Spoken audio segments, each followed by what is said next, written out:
Ini lokasi jembatan Kresek yang dibilang pertempuran awal antara orang Inggris dan pejuang Indonesia pertama kali. 9 sampai 10 Oktober 1945 ada di sini. Terima kasih.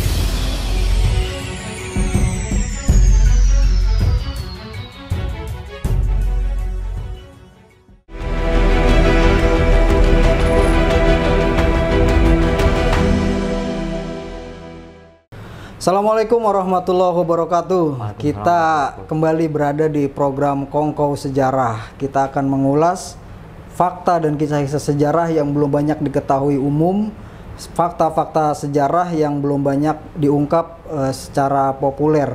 Karena seperti kita ketahui bahwa ada sejarah yang populer, sejarah yang sudah kita kenal di buku-buku sejarah ataupun di pelajaran-pelajaran sekolah ataupun film-film ya video-video dokumenter tentang sejarah. Namun di balik sejarah yang populer itu ada banyak sekali kisah-kisah sejarah-sejarah yang belum diketahui oleh umum. Nah, di Kongko Sejarah kita kali ini kita akan mengulas berbagai macam hal-hal sejarah yang belum banyak terungkap dan belum diketahui oleh umum. Dan saya masih bersama dengan Bang Benny Rusmawan. Beliau adalah penggiat sejarah yang sangat berdedikasi dan sudah bertahun-tahun menelusuri berbagai macam kisah sejarah. Nah, sebelum kita mulai, saya ingin memberitahukan dulu kepada rekan-rekan suara pemerintah di seluruh Indonesia yang menyaksikan program ini. Rekan-rekan yang ingin menanggapi ataupun ingin bertanya ataupun ingin memberikan masukan tentang program ini bisa komentar di kolom komentar di bawah deskripsi.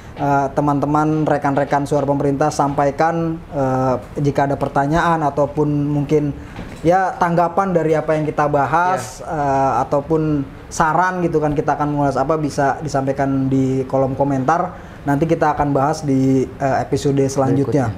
Kemudian informasi yang kedua adalah rekan-rekan suara pemerintah yang ingin terus mendukung program ini juga bisa menyampaikan donasi ya untuk kelancaran program ini, dan juga mungkin itu akan nanti kita gunakan untuk ya berbagai macam riset sejarah. Jadi rekan-rekan super yang ingin mengirimkan donasi bisa nanti dikirimkan di rekening yang saya tulis atau kami tulis di kolom deskripsi. Baik, pada Kongko Sejarah kali ini sangat menarik karena masih berkaitan dengan apa yang kita bahas di episode sebelumnya, yaitu tentang terungkapnya makam M. Hasibuan yang belum banyak diketahui oleh umum, dan itu berhasil diungkap oleh Bang Benny Rusmawan. Dan kali ini kita akan membahas tentang pertempuran pertama antara tentara Inggris dengan orang pribumi, dalam hal ini BKR Laut, pimpinan M. Hasibuan di Kali Kresek. Lokasinya adalah di Kali Kresek. Sebenarnya itu Kali Sunter sebenarnya, tapi jembatannya adalah jembatan Kresek.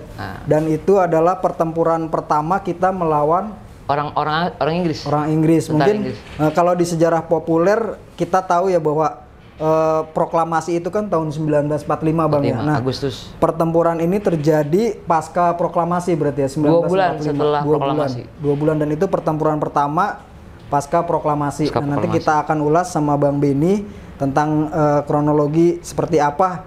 Karena ternyata ini kisah penting karena pertempuran pertama melawan penjajah pasca proklamasi, tapi tidak banyak diungkap oleh sejarah. Nah, bersama Bang Benny Rusmawan kita akan ungkap di Kongko Sejarah ya Bang. Silakan Bang, mungkin apa nih yang bisa disampaikan tentang peristiwa itu? Oke, sebelumnya terima kasih. Assalamualaikum warahmatullahi wabarakatuh. Begini, seperti Bang Rama tadi bilang, ada yang menarik setelah pengungkapan makam Mayor Hasibuan, Muhammad Amin Hasibuan, karena beliau adalah salah satu pendiri Angkatan Laut dan salah satu pimpinan pertempuran pertama antara tentara asing pasca proklamasi ya, tentara asing dalam hal ini tentara Inggris dengan orang Indonesia pribumi, dalam hal ini BKR Laut. Jadi kita urut kalau dalam kronologi sejarah mungkin kayak gini. Kita merdeka 17 Agustus, terbentuknya 1945 ya. 17 Agustus 45, dibentuknya jadi sebuah negara itu terbentuk 18 Agustus, kemudian karena ada undang-undang dasar, ada presiden wakil presiden gitu kan, ada KNIP sebagai konstituante atau sebagai wakil rakyat. Nah, satu lagi kan harus dibentuk tentara rakyat atau badan keamanan rakyat. Nah, BKR itu sebagai embrionya TNI saat ini itu dibentuk adalah 22 Agustus. Nah, pada saat itu komandan utamanya BKR adalah Kasman Singodemejo. Dia ditunjuk sebagai komandan BKR Raya se-Indonesia. Kemudian bulan berikutnya mulai bermunculan BKR di daerah. Itu udah mulai tuh BKR Pak Kasman itu, dan pemerintah memberi usulan agar atau menghimbau lulusan-lulusan pendidikan militer Jepang dan Belanda yang sudah bubar kembali untuk bergabung pada Badan Keamanan Rakyat. Pada saat itu di Jakarta ada sekolah maritim Jepang yang lokasinya sekarang jadi STM Budi Utomo. Ada juga plakatnya, monumen di sana sebagai bagian dari tempat rapat berdirinya Badan Keamanan Rakyat Jawatan Laut atau BKR Laut. Nah, pemuda-pemuda yang berkecimpung di dunia maritim ini akhirnya membentuk BKR Laut tanggal 10 September 1945. Itu tidak lama setelah BKR terbentuk. BKR 22 Agustus. Tanggal 10 Septembernya anak-anak yang berkecimpung di dunia maritim termasuk Pak Raden Marta Dinata, Pak Hasibuan, dan teman-teman di sekolah maritim Jepang itu membentuk itu BKR Jawatan Laut. Kemudian markas pertamanya Badan Keamanan Rakyat Jawatan Laut itu ada di Yachts Club. Yachts Club itu adalah tempat pestanya orang-orang Belanda yang bekerja di pelabuhan. Karena ada perumahan di kawasan pelabuhan itu namanya Sampur. Sampur itu dari bahasa kota Belanda yang namanya Zandvoort. Tapi kalau bahasa orang Indonesia jadi ngambil gampang Sampur. Nah, ada Yachts Club, dan itu diambil alih oleh Pak Hasibuan dan anak buahnya jadi markas BKR pertama. Nah, kemudian Inggris itu mulai datang ke Jakarta tanggal 9 September. 9 September berarti nggak lama setelah BKR Laut ini dibentuk. Sebenarnya Inggris dulu datang. Jadi ada tim kecil Inggris yang pakai terjun parasut, satu tim kecil pasukan payung Inggris terjun payung ke Jakarta di lapangan udara Kemayoran. Itu 10 orang. Dari 10 itu 9 orang Inggris, 1 orang Belanda. Namanya timnya tim Mosquito. Nah, itu yang akhirnya mengevaluasi kondisi Jakarta sebelum pasukan Inggris dalam skala besar dan gelombang besar datang di Tanjung Priok. 10 orang ini itu menghadap atau mencari data-data tentang kondisi Jakarta pasca kekalahan Jepang. Oh, berarti sebelum ini kan pasca kalau kita runut ya, kan Jepang kalah nih di Perang Dunia Kedua. Kemudian setelah Jepang kalah, dia mundur, kita proklamasi. Nah, Inggris dan Belanda yang bonceng dia masuk. Cuma kalau di sejarah yang besarnya, sejarah yang populernya kan memang itu datang berbondong ya. Inggris kemudian dibonceng oleh Nika yang kita kenal. Nah, sebelum itu berarti memang Inggris sudah memantau melalui pasukan terjun payung. Karena memang ada perjanjian antara Belanda, Inggris, dan Amerika. Bila nanti sekutu menang, semua jajahan yang sudah dulu dikuasai Jepang itu akan dikembalikan kepada penjajah awalnya. Kalau umpamanya Malaysia dikembalikan ke Inggris, kalau Hindia Belanda dikembalikan ke Belanda. Indonesia ini termasuk Indonesia, karena kan dulunya awalnya jajahan Belanda. Setelah karena perjanjian sekutu menang, ya nanti oleh sekutu akan dikembalikan ke Belanda sebagai negara jajahan kembali. Nah, itu yang perubahan politik domestik di dalam negeri yang tidak diketahui oleh Inggris bahwa kita sudah merdeka. Dan kemerdekaan itu kan belum diakui sama mereka. Jadi mereka tanggal 9 September itu ada mengirim pasukan payung, satu unit pasukan payung namanya tim Mosquito, itu terjun ke Jakarta. Mereka mendarat di lapangan udara Kemayoran. Itu 10 orang. Dari 10 orang ini ada 1 orang Belanda yang bertugas mengevaluasi dan mengawasi, mencari data keadaan di Jakarta seperti apa sebelum pasukan besar Inggris nanti datang dari laut.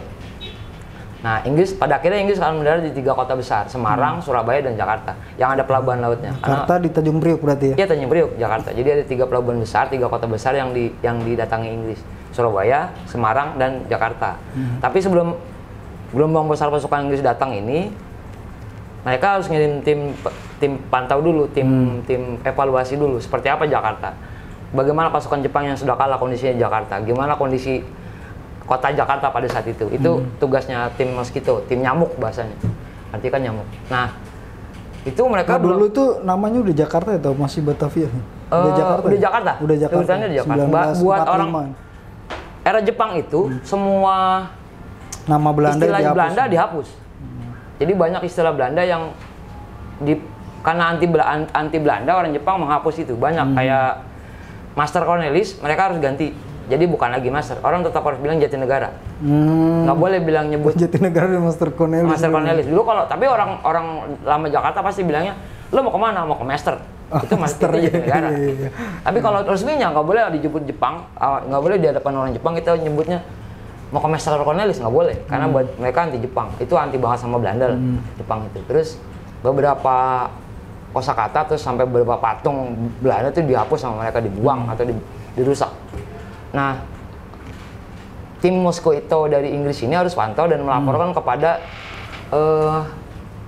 Lord Louis Mountbatten sebagai panglima tertinggi tentara Inggris yang ada di Singapura. Markas tentara Inggrisnya, tentara sekutu Inggris di Singapura. Oh, di Singapura berarti udah ada mereka tuh ya? Udah menang kan, udah menang posisinya, udah menang. Ada markas besarnya tentara sekutu yang Inggris ada di Singapura. Yang komandannya tentara Inggris itu namanya Lord Louis Mountbatten. Dia yang memutuskan, nanti lihat kondisi, bahwa tugas tentara Inggris di Jawa itu awalnya hanya mengamankan tawanan perang, mengambil tawanan Jepang yang ada di Hindia Belanda dan mengembalikannya kepada Jepang. Itu satu tugasnya. Yang kedua, membebaskan tawanan perang dan interniran yang ditawan Jepang. Kan ada camp-camp interniran tuh di seluruh Jawa, di Malang, di Jakarta, di Ambarawa. Nah, itu harus dibebaskan dan nanti dikembalikan ke negara masing-masing. Jadi banyak orang asing. Ada orang Jerman, ada orang Swiss, ada orang Denmark, itu banyak. Itu masuknya di camp interniran buatan Jepang dan itu harus dibebaskan. Dua tugas itu intinya sebenarnya. Nah, tugas yang diam-diam yang nggak harusnya dilaporkan kepada publik kita, nggak dilaporkan kepada yang kita nggak ketahui adalah mereka harus mengembalikan Indonesia kepada Belanda sebagai tanah jajahan. Nah, tugas itu sebenarnya tugas diam-diam dalam tanda kutip. Nah, mereka harus membebaskan para tawanan interniran yang orang Belanda dan dikembalikan lagi sebagai pegawai Belanda, Hindia Belanda. Itu yang disebut NIKA. NIKA itu sebenarnya pemerintahan administrasi sipil Hindia Belanda. Hindia Belanda untuk pemerintahan. Untuk pemerintahan nanti transisi. Jadi sebelum nanti kembali kepada jajahan Belanda, karena masih ada tentara Inggris. Nah, militernya baru kita bilang KNIL. KNIL itu ya. KNIL itu militernya. NIKA itu sebenarnya singkatan dari, kalau bahasa Indonesianya di Indonesiakannya pemerintahan transisi sipil Hindia Belanda. Itu NIKA secara garis besar. Nah, militernya itu KNIL. Beda dengan KL. KL itu Belanda totok, murni tentara kerajaan Belanda. Itu KL. Ada singkatan Belandanya gitu. Terus KNIL juga ada singkatan Belandanya, tapi bahasa Indonesia tadi tentara kerajaan Hindia Belanda. Nah, itu yang sering terjadi pada saat dia datang Inggris ke sini, dia tidak melihat perubahan politik domestik di Jakarta, di seluruh Jawa lah terutama. Tapi di Jakarta tuh dia nggak ngelihat ada gerakan kemerdekaan, ada macam-macam, dia nggak ngeh. Karena kan kemerdekaan kita belum dianggap sama dia. Sampai akhirnya mulai terjadi gesekan dalam artian Inggris ini merasa dia pemenang perang, mulai buka jalur di kota-kota di Jakarta terutama, nggak boleh ini, dia bikin pos-pos. Pemuda kita merasa kita udah merdeka, oh ini nantangin gitu bahasanya. Kita udah merdeka kok, dia bikin pos ini, pos itu, kita diperiksa segala macam. Ada beberapa kota yang waktu itu Inggris belum tahu ya, kita udah proklamasi waktu iya, itu. Dan dia belum kita udah memproklamirkan merdeka. Jadi dia pikir ini masih punya Belanda, nanti dikembalikan ke Belanda, ya dia yang ngatur gitu. Nah, pada saat itu di Jakarta yang boleh punya senjata akhirnya cuma polisi. Polisi sipil gitu, termasuk orang-orang Indonesia yang jadi polisi. Nah, pada saat itu sering terjadi bentrok, terutama di kawasan-kawasan yang ada pos-pos Inggris, pelabuhan. Nah, ada beberapa foto tadi yang mungkin yang di bawah ini. Ini nih. Oh, nah, ini tanggal 25 Oktober. Ini di depan pelabuhan. Sekarang posisinya persis di samping stasiun Tanjung Priuk, di pergudangan. Ini tentara Belanda. KNIL. Kalau biasanya tentara NIKA. Orang pribumi bilang tentara NIKA. Nah, tanggal 25 Oktober 45, ini bentrok pertama. Bahasa bentrok itu belum tembak-tembakan, tapi baku hantam. Sebabnya karena mereka tiba-tiba merobek bendera merah putih yang ada di pelabuhan. Tentara Belanda ini, Nika ini. Dirobek, tentara dipasang bendera merah putih biru, dirobek lagi sama anak pelabuhan gitu. Terus sore itu mereka baku hantam. Jadi maghrib itu diserang sama anak-anak Tanjung Priuk, anak pelabuhan, anak-anak kebun pisang itu, anak-anak yang kerja di pelabuhan. Mereka nyerang markas Belanda, ini markas tentara Nika. Itu diserang, baku pukul, ada beberapa yang luka, terus ditebalikin lah atau sama anak. Pokoknya bukan tembak-tembakan, tapi memang benar-benar kayak tawuran gitu, tawuran. Ini berarti pasca dia yang bonceng Nika ya, di Tanjung Priuk. Dan Tanjung Priuk. Dia mendarat itu ke Tanjung Priuk tanggal 15 Oktober. Coba kita tadi kayaknya ada fotonya ya dia yang di Tanjung Priuk itu. Ini nih yang bawa bendera patung Wilhelmina. Nah ini. Oh ini ya. Ini sekitar tanggal 15. Kalau nanti salah mungkin ada di revisi lah, teman-teman bisa komen. Ini rombongan pertama tentara Inggris, 2 kapal besar itu membawa rombongan beberapa batalion tentara Inggris dengan rombongan 1 resimen tentara Nika, tentara Belanda. Nah ini yang di foto ini tentara rombongan dia gabung dengan rombongan tentara Inggris, 2 batalion tentara Inggris di pelabuhan Tanjung Priuk. Ini yang dibawa foto ini ya? Ratu Wilhelmina. Ini bukan Oktober, September akhir 31 atau 30 September. Ya, berarti memang wajar ya menimbulkan kecurigaan karena mereka dari sipil di sana. Kita ngelihat ini apa nih, mereka datang bawa foto ratu Belanda, bukan ratu Inggris itu. Terus orang kita kan sudah biasa hafal bahasa Belanda karena kita ratusan tahun di zaman mereka. Pada saat di pelabuhan itu ada yang ngomong pakai bahasa Belanda, mereka udah curiga, ini orang Belanda bukan orang Inggris. Karena mereka kenal bahasanya. Nah, orang-orang ini pas turun memang sebenarnya perintahnya jangan pernah pakai bahasa Belanda. Karena takut menimbulkan kecurigaan orang pribumi, terutama para buruh pelabuhan. Tapi rupanya namanya juga dipikir sudah kadung menang posisi, kelepasan ngomong bahasa Belanda. Dan ini didengar sama para kuli pelabuhan. Wah, ini orang Belanda gitu. Makanya sampai mulai terjadi gesekan lah antara pemuda pelabuhan, terutama kuli pelabuhan sama tentara Nika ini. Lagi itu belum menyasar ke tentara Inggris, masih ke tentara Nika yang mereka kejar, karena yang mulai sering bikin ulah itu tentara Belandanya. Ngerobekin bendera merah putih lah, ngambil alih pos-pos terdepan di pelabuhan gitu. Ini punya Belanda gitu. Nggak bisa, ini punya Republik. Sering terjadi gesekan antara pemuda pelabuhan dengan tentara Nika ini, Belanda. Tapi kedatangan Inggris ini pemerintah kita nggak tahu saat itu? Tahu, sudah tahu. Kan, nah itu kemenangan politisnya Sultan Syahrir sebagai Perdana Menteri pertama adalah komandan rombongan komandan Inggris yang datang ke Jakarta, Jenderal Christensen, itu lapor kepada Syahrir.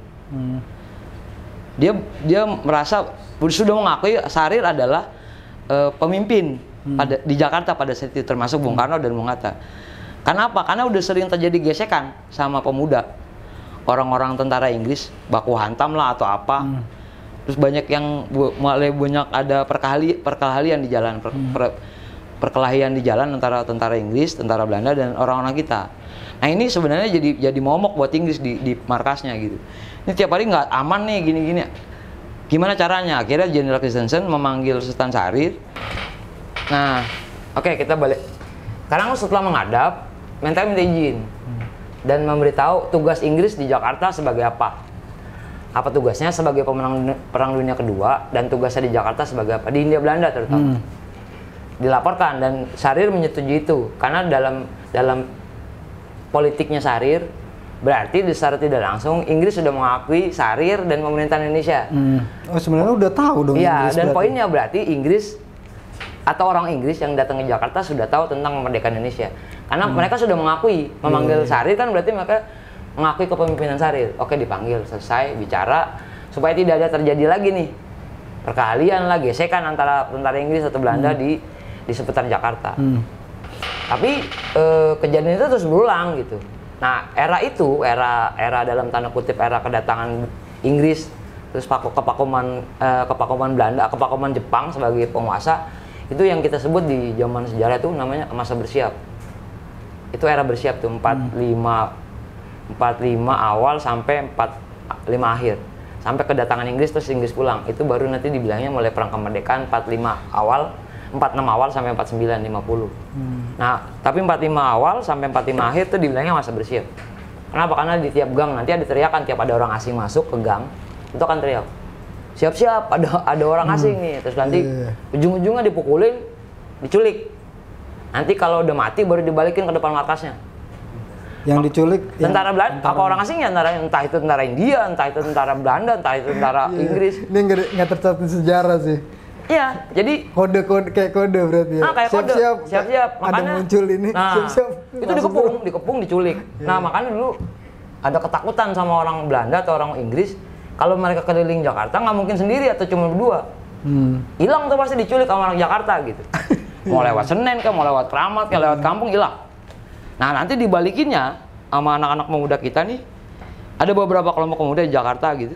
Gang Senen, Gang Kramat, Gang Kristen Tiong, ada pemuda Kuitang, ada pemuda Pegangsaan. Itu gangster-gangster lah, tapi maksudnya pemuda pergerakan.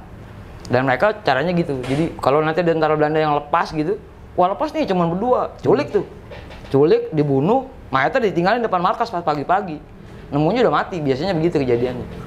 Itu hal itu terjadi nggak lama pasca mereka datang itu. Mereka datang pas mereka datang Tanjung Priuk. Iya, Tanjung Priuk. Bentrokan kecil itu sampai akhirnya yang ke jembatan Kresek.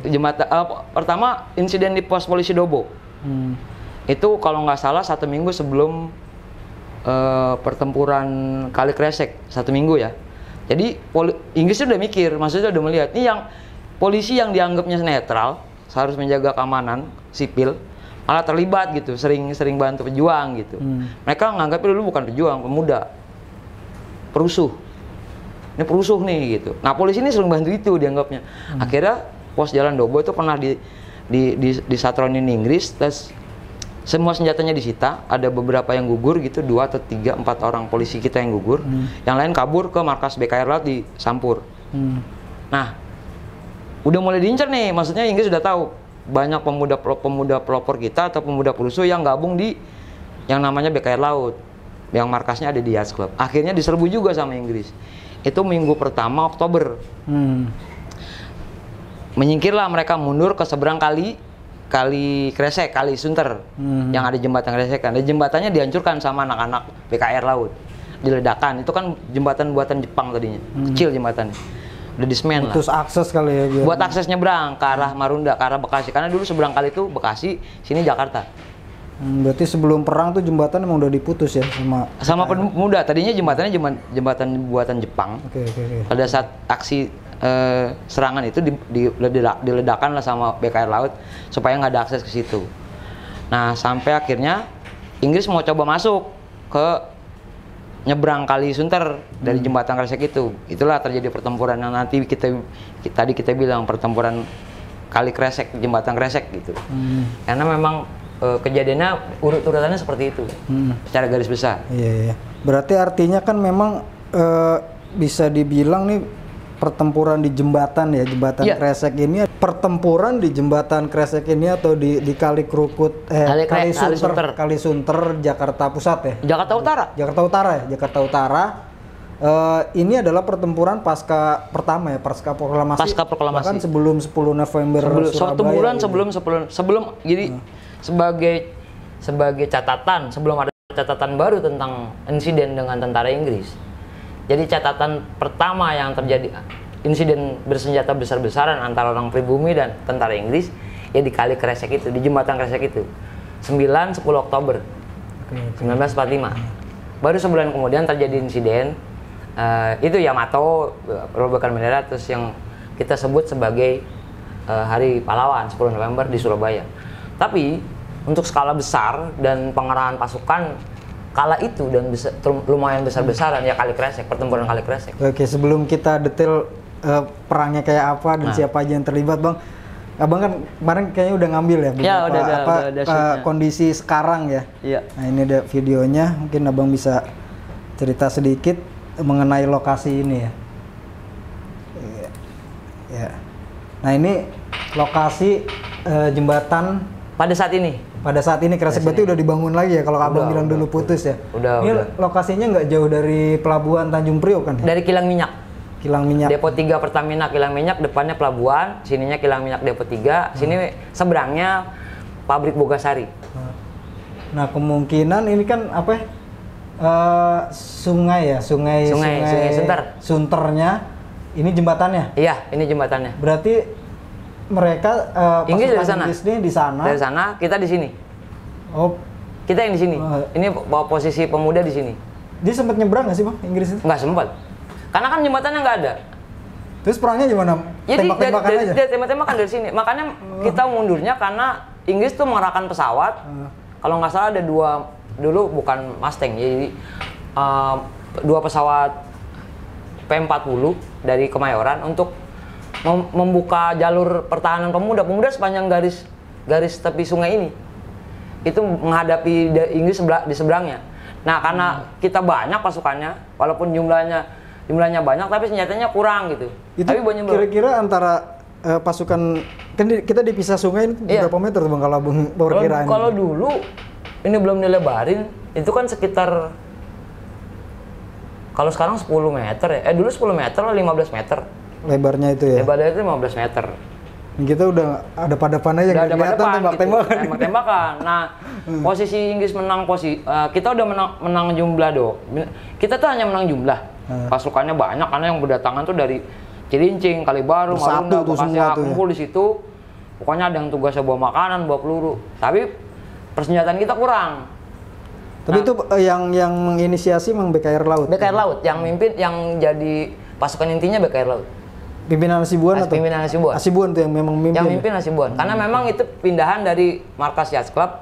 Nah, dia bikin garis pertahanan di pinggir jembatan ini. Nah, karena udah mulai ini udah mau perang gitu. Nah, pemuda-pemuda di sekitar Cilincing, Kalibaru, Marunda sampai Bekasinya itu Tarumajaya lah mungkin. Itu gabung ke sini. Nah, itu cuma kita karena kalah jumlah senjata, kita nggak punya senjata berat gitu.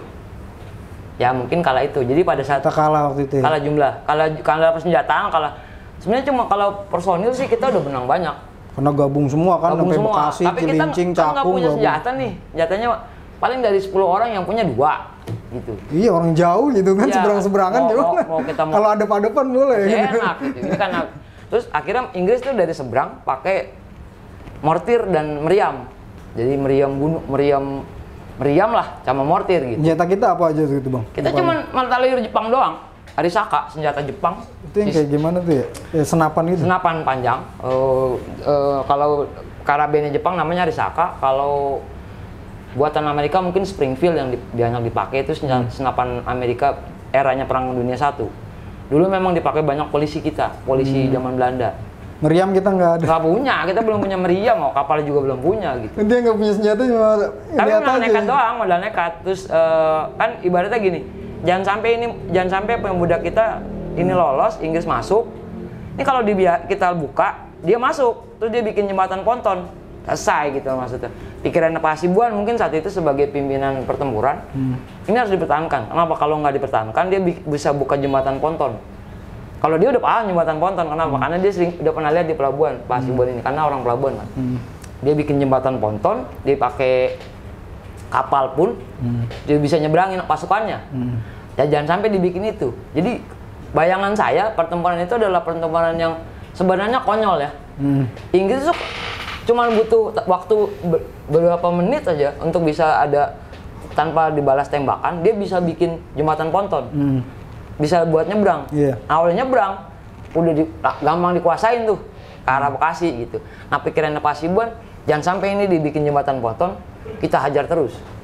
Karena dia bilang, yang ingat itu udah ceritanya salah satu pelaku pertempuran Bekasi, itu namanya Kong Matali, udah almarhum. Dia bilang, pokoknya yang punya senjata di depan. Oh berarti itu udah Kiai Nur Ali udah terlibat ya di situ? Enggak, pemuda Cilincing udah terlibat. Cuman Kong Matali ini pernah dengar dari temannya yang ikut pertempuran ini. Jadi posisi pertempuran sebenarnya pemuda kita diharapkan yang punya senjata di depan agar bisa membalas tembakan Inggris. Yang nggak punya senjata, yang bawa golok apa bawa nying belakang aja dah. Entar aja loh. Nungguin kalau Pokoknya lo kumpul aja dulu gitu. Baru maju. Nah kalau dia udah mati nih mungkin gitu ya. Ya bayangannya pasti mereka nggak diem, paling nggak teriak-teriak lah gitu. Iya gitu. Jadi Allahu Akbar loh. Iya, bayangannya saya tuh cuman ini pemuda perangnya pakai apa? Terus saya ya paling golok sama bambu runcing. Jadi kalau yang sudah hafal, yang kenal dunia militer, yang punya senjata di depan. Itu yang bisa membalas tembakan. Apa gunanya? Supaya ini nggak kebuka. Kalau kebuka dia bikin ponton nyebrang. Yeah. Pasti bisa masuk ke arah Bekasi, ke arah Kalibaru. Inggris nggak melakukan itu? Nggak bisa, karena memang perintahnya Pak Hasibuan mungkin saat itu. Pokoknya yang punya senjata yang bisa balas tembakan depan. Semua depan. Nah, cuman karena kita sengit nih, yang punya tembakan banyak, masih banyak terus. Sebenarnya sih tembakannya itu aja. Kan yang pas yang mati satu, yang lain gantiin. Udah lu bisa nembak kan, nih gantiin nih. Itu, karena saya sering dengar cerita seperti itu.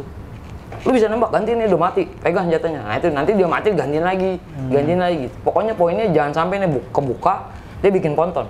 Dia nyebrang pakai perahu, nggak boleh gitu. Pokoknya dijaga dulu. Nah makanya dari itu Inggris minta bantuan pesawat. Itu di stripping tuh, ditembakin dari udara sama pesawat. Pesawat apa tuh yang dipakai? Di P40, jadi Pursuit P40 Warhawk, itu ada jenisnya. Karena belum pakai Mustang. Memang itu ya? Ya, itu buat emang punya Inggris. Itu dia nembakin dari udara 2 pesawat dari Kemayoran. Itu nembakin itu, baru itu kita mulai pecah. Karena kan nggak bisa dilawan. Kalau bisa dilawan, dia gimana? Pelurunya aja kalibernya udah beda kan. Itu udah mulai pecah tuh. Kocar-kacir. Nah, ditambah lagi dia nembakin meriam artileri berat dari seberang. Itu punya siapa? Punya Inggris lah. Kita kan nggak punya meriam. Oh, maksudnya selain pesawat artileri Inggris juga meriamnya artileri ke arah posisi pemuda kita, bubar lah. Jadi dari pagi itu masih ketahan sampai jam 3 sore lah kira-kira gitu, sampai asal masih ketahan. Oh, mulai dari jam sore itu mulai Inggris pakai pesawat dan meriam berat. Perang tuh dari pagi tuh, dari pagi, dari jam 7-an. Jam 7, jam 3. Jam 3 baru mulai pesawat sama meriam. Baru kebuka. Nah, sore malam itu Inggris baru jeda pertempuran pasukan kita, BKR Laut dan Pemuda tuh mundur ke Kalibaru. Kalibaru terus dikejar Inggris, mundur ke Cilincing. Itu kalau boleh tahu Bang, mungkin ada data nggak? Maksudnya berapa sih yang di situ yang ikut perang dari kita? Kalau data sih absurd sebenarnya ya, karena kan dulu bentuk belum ada jumlah pasti pasukan kita berapa, yang korban berapa. Tapi perkiraan ada nggak? Mungkin kita sekitar 100 orang sih gugur lah, ya itu udah pasti. 100 orang gugur. 100 orang gugur. Perkiraan loh ya, karena nggak ada data pasti. Tapi jumlahnya karena puluhan pemuda dari sekitar Cilincing, Kalibaru, Cakung, Bekasi itu kumpul di situ. Nah, dari cerita ini yaitu muncul tadi ada kisah Icang itu. Nah, ya itu Icang nih. Tadi ada juga fotonya ntar nih. Nah, Icang nih seru nih. Saya juga pernah denger kisah heroik dia nih. Gimana nih Bang Icang? Mungkin Icang itu katanya dia ngelawan meriam nggak salah? Ya, melawan. Ini kejadiannya sebenarnya bukan di Jembatan Kresek, pertempuran di Jembatan Kresek. Jadi pada saat Inggris sudah nembus masuk nyebrang ke Jembatan Kresek, ada pertempuran di Kalibaru, di daerah sekarang di daerah. Itu kan PKR mundur nih ke Kalibaru. Inggris udah mulai nyebrang masuk. Itu ada tanknya Inggris. Sebenarnya bukan tank sih. Kalau di kita mungkin help track. Jadi kayak panser kecil lah. Tapi itu kan buat orang kita dulu belum pernah lihat panser kayak apa kan. Nah, itu dia kan di depan, di atasnya help track itu apa sih, panser ya? Kalau bahasa kita panser, bukan tank tapi panser lah, lebih kecil dari tank. Itu kan bawa senapan mesin. Yang di atas biasanya ada itu. orang. Nah, itu yang akhirnya dia pikir, wah ini kalau nembakin yang mati banyak nih. Karena dia kan nggak bisa dibalas gitu. Orang kan dia ada tutup bajanya, dia tinggal nembakin. Pemuda kita banyak yang gugur. Nah, karena si Icang tuh maju sama temennya 4 orang bawa karaben Jepang doang itu aja. Mungkin ada Saka lah. Karaben tuh kayak senjata apa sih? Karaben tuh gini, kayak senjata Jepang yang senjata biasanya kalau kayak kita sekarang senjata biasa organik. Yang nembak kokang. Oh, namanya Risaka. Yang digini-ginian kali ya? Enggak jauh, itu daerahnya di Ponorogo, itu mah Cunadin. Kita mah cuma satu, kalau gini, peluru Jepang itu 5, tapi sekali nembak kokang lagi. Nah, kalau Amerika yang punya Inggris itu masukin pelurunya 8, ngokangnya habis nembak, dia kokang. Kalau Jepang enggak, masukin 1 kokang nembak, masukin lagi. Jadi cuma 1, nggak ada magazinnya. Itu Arisaka Jepang ya kalau saya nggak salah. Mungkin kalau nanti salah Arab dikoreksi, tapi seperti itu. Jadi lama lah sebenarnya tembakannya tuh, kalau untuk ukuran pertempuran lama.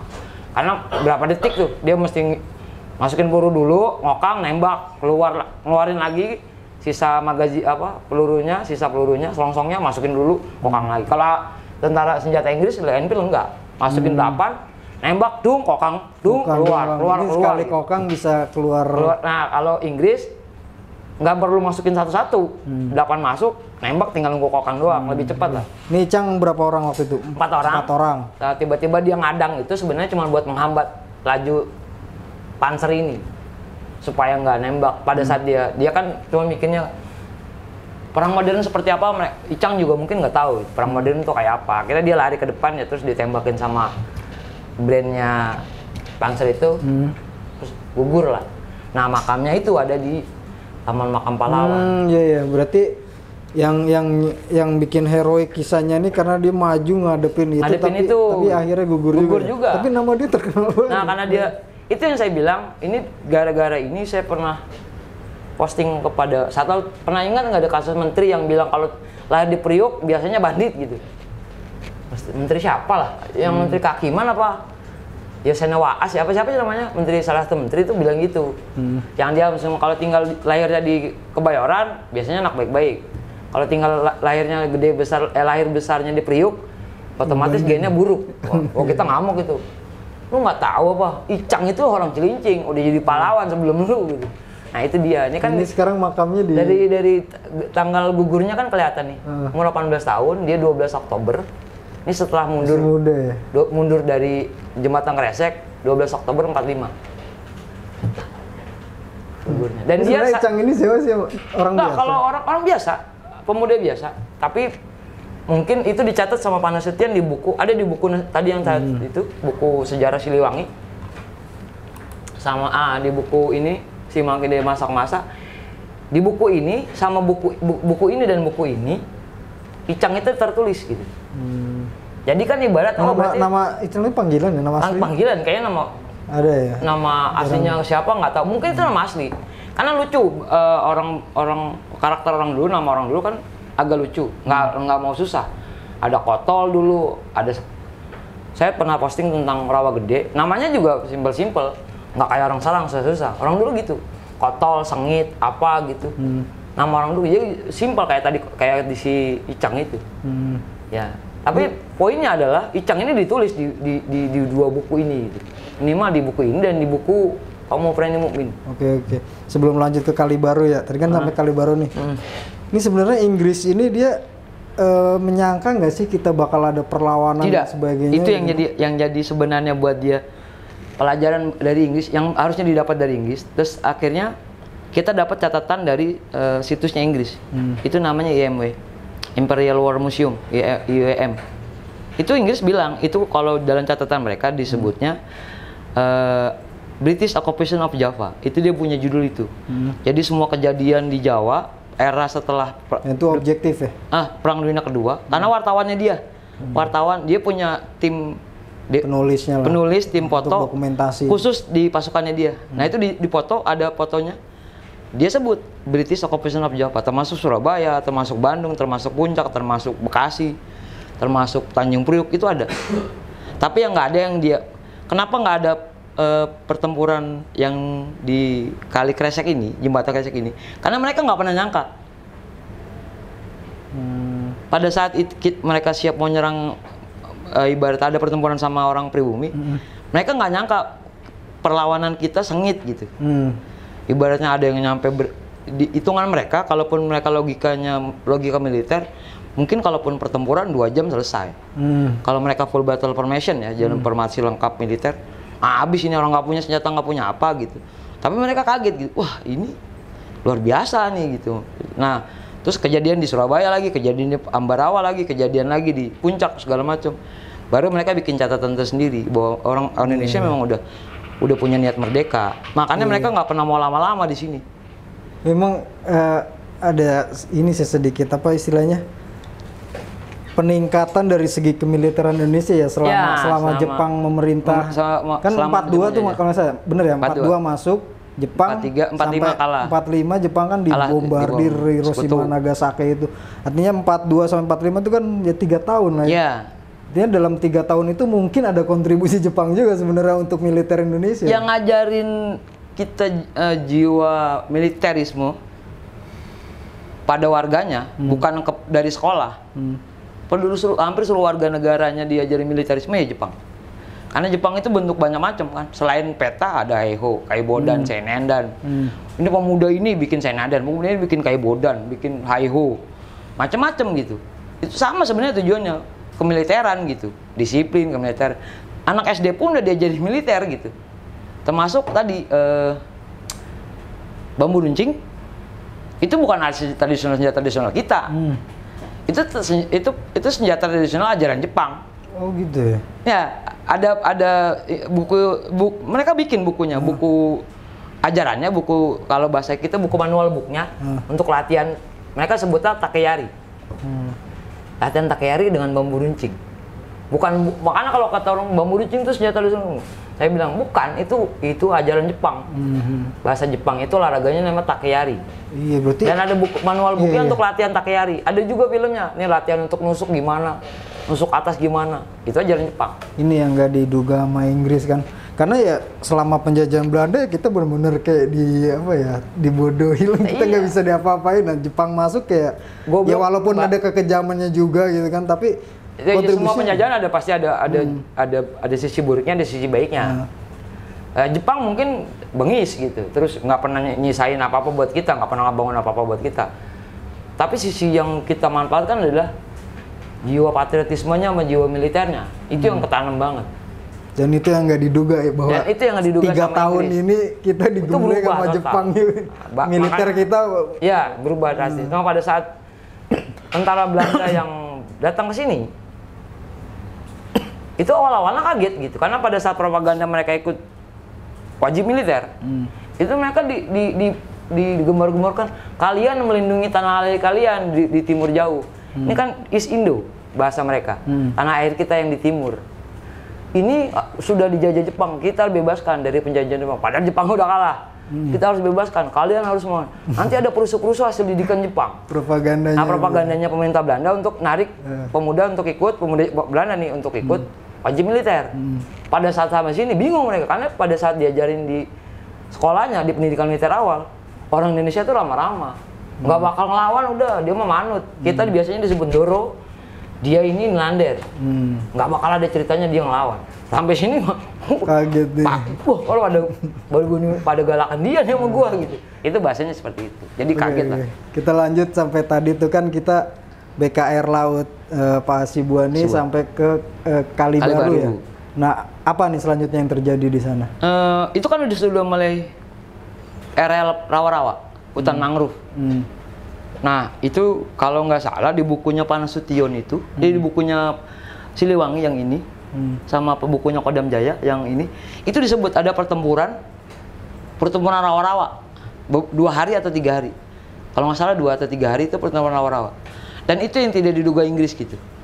Inggris udah nyampe ke situ ya?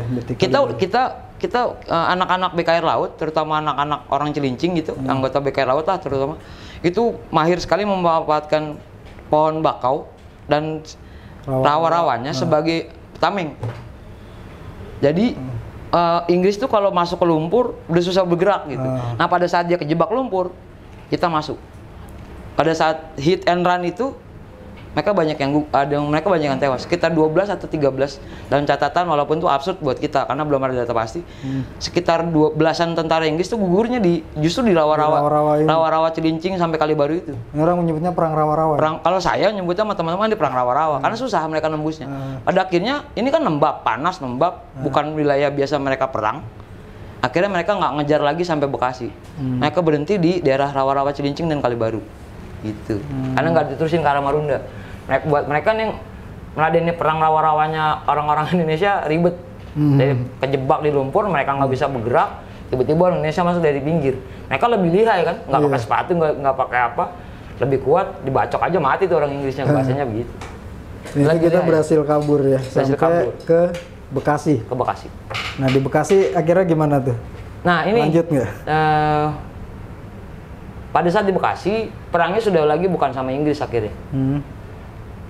Bukan sama Inggris. Nanti akan terjadi juga pertempuran sama Inggris, yang nanti ada pertempuran namanya pertempuran Sasak Kapuk 29 November 45 dan beberapa pertempuran kecil di seputar Bekasi Utara.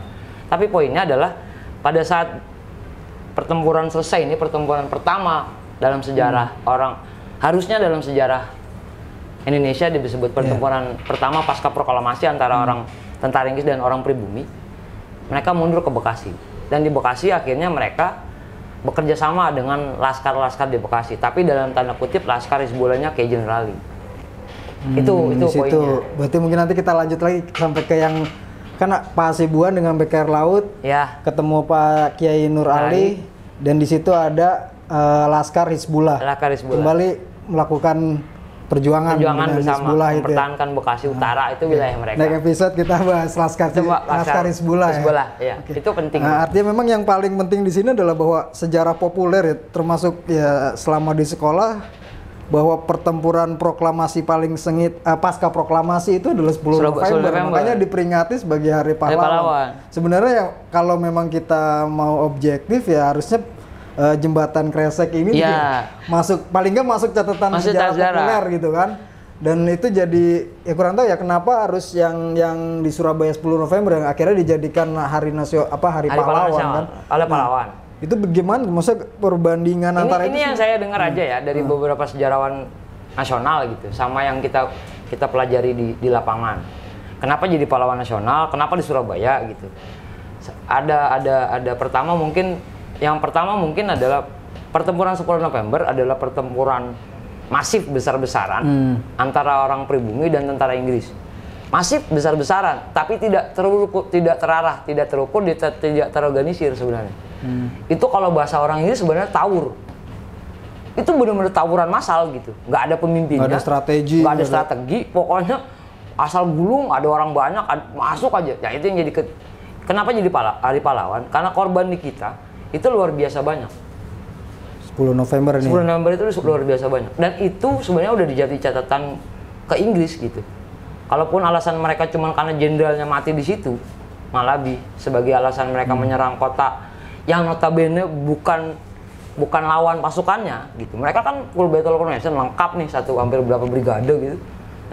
Nyerang Surabaya yang nggak punya pasukan, bukan tentara gitu, tapi diserang cuma gara-gara orang kita nggak menyerah. Kan disuruh perintahnya turunkan, angkat tangan, bawa senjatanya di tangan. Orang Surabaya kan egonya sama kayak orang itu. Nggak mau mereka. Ya sudah, akhirnya Inggris egonya gak keluar. Ya udah kita hajar aja, habiskan. Nah, yang dianggap jadi Hari Pahlawan adalah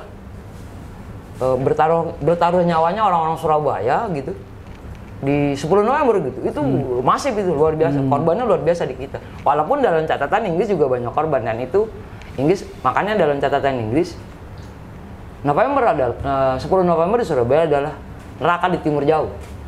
Karena itu benar-benar perang yang nggak pakai aturan. Mereka nggak pernah ngadepin perang yang biasanya perang sama Jerman itu kan pakai aturan.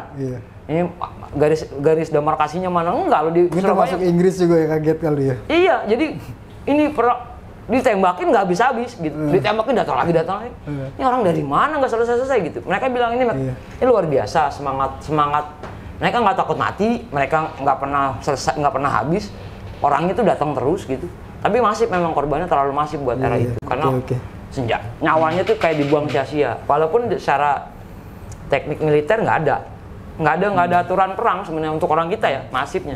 Tapi kalau Bang Benny berani ya menyimpulkan bahwa perang di Jembatan Kresek ini adalah perang melawan Inggris, perang senjata Inggris pertama pasca revolusi, proklamasi itu adalah perang pertama bersenjata dengan Inggris. Pasca kemerdekaan.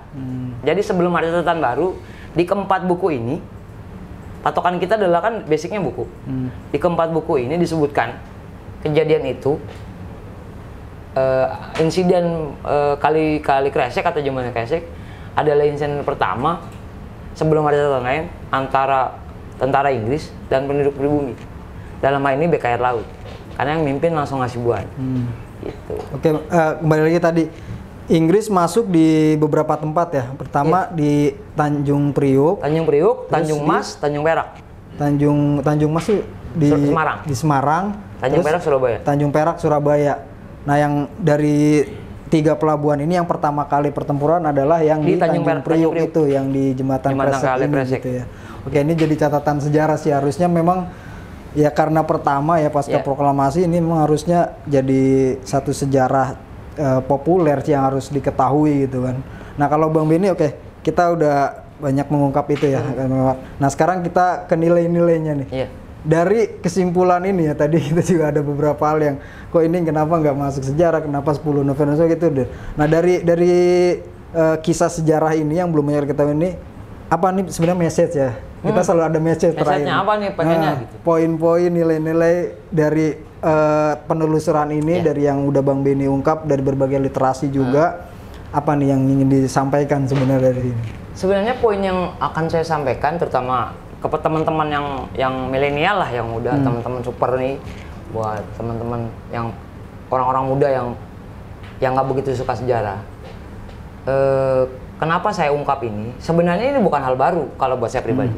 Dalam buku ini buku diterbitin awalnya tahun 70.